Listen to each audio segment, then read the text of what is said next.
Hello guys, good afternoon. Ito naluto ko na yung ginataan na kalabasa na may alimasag at sitaw.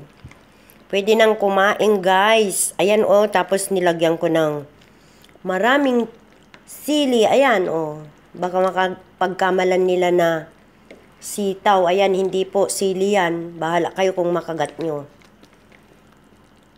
Ang taba ng alimasag, bawing-bawi ang pagbili.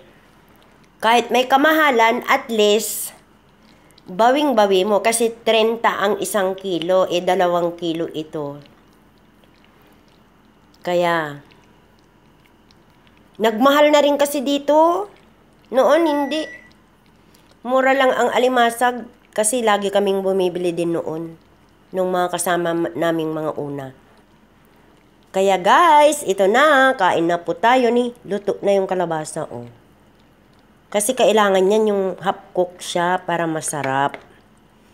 Diba guys? Thank you for watching Marlin B Vlogs.